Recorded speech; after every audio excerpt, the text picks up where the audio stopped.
আসসালামু আলাইকুম। সুদের টাকা দিয়ে ব্যবসা শুরু করে এখন আমি অনুতপ্ত হচ্ছি। তাহলে আমার করণীয় কি? চলুন জেনে নেই।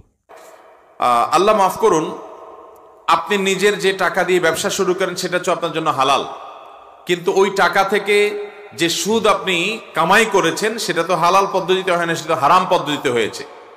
আগে যে অন্যায় করেছেন সেটার জন্য আল্লাহ তাআলার কাছে আপনার ইস্তেগফার করতে হবে। আল্লাহ কোরআনে বলেছেন, ফামান জাআহু মাউযাতুম মির রাব্বিহি ফান্তাহা ফালাহু মা সালাফ।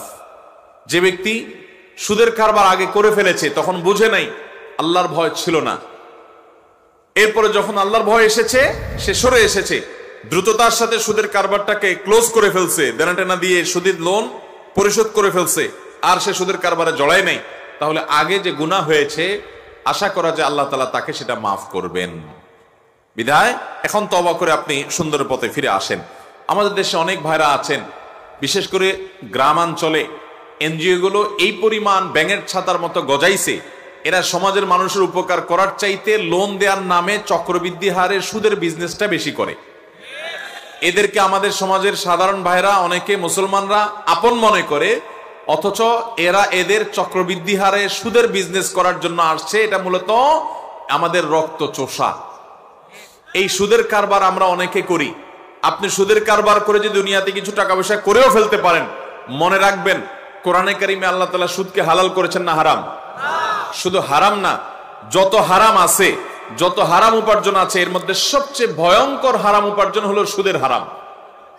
নিজের মায়ের সাথে জেনা করা কত নোংরামি, কত অশ্লীল, কত অসভ্য আচরণ। সুদের সাথে জেনা করার ৭০টা খারাপ দিকের মধ্যে সবচেয়ে নরমালটা হলো ওই নোংরা কাজটা করার সমপর্যায়ের। আল্লাহ এবং তার রাসূলের সাথে যুদ্ধ ঘোষণা করার শামিল।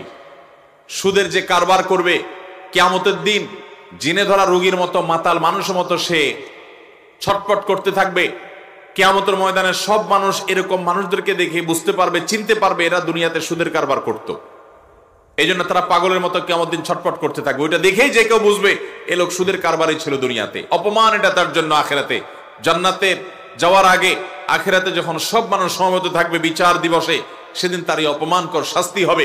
নবী করিম সাল্লাল্লাহু আলাইহি সাল্লামকে আল্লাহ তাআলা মেরাজে নিয়ে যে সমস্ত অপরাধের শাস্তি দেখিয়েছেন, দামি এবং মগ শাস্তি, এর ভিতরে একটা ছিল এই সুদের কারবার যারা করবে তাদেরকে কিভাবে জাহান্নামের শাস্তি দেওয়া হচ্ছে, পাথরের আঘাতে, রক্তের সমুদ্রে নিমজ্জিত করে। আল্লাহ তাআলা সুদের কারবার থেকে আমাদেরকে বেরিয়ে আসার তৌফিক দান করুন। চেষ্টা করবো তো ইনশাআল্লাহ। আল্লাহ তাআলা সুদকে হারাম এবং ব্যবসাকে হালাল করেছেন। তাই আমাদের সবারই সুদের সাথে যেন ব্যবসা মিলে না যায়। সবাইকে সঠিকভাবে জেনে এবং বুঝে চলার তৌফিক দান করুন। আমিন।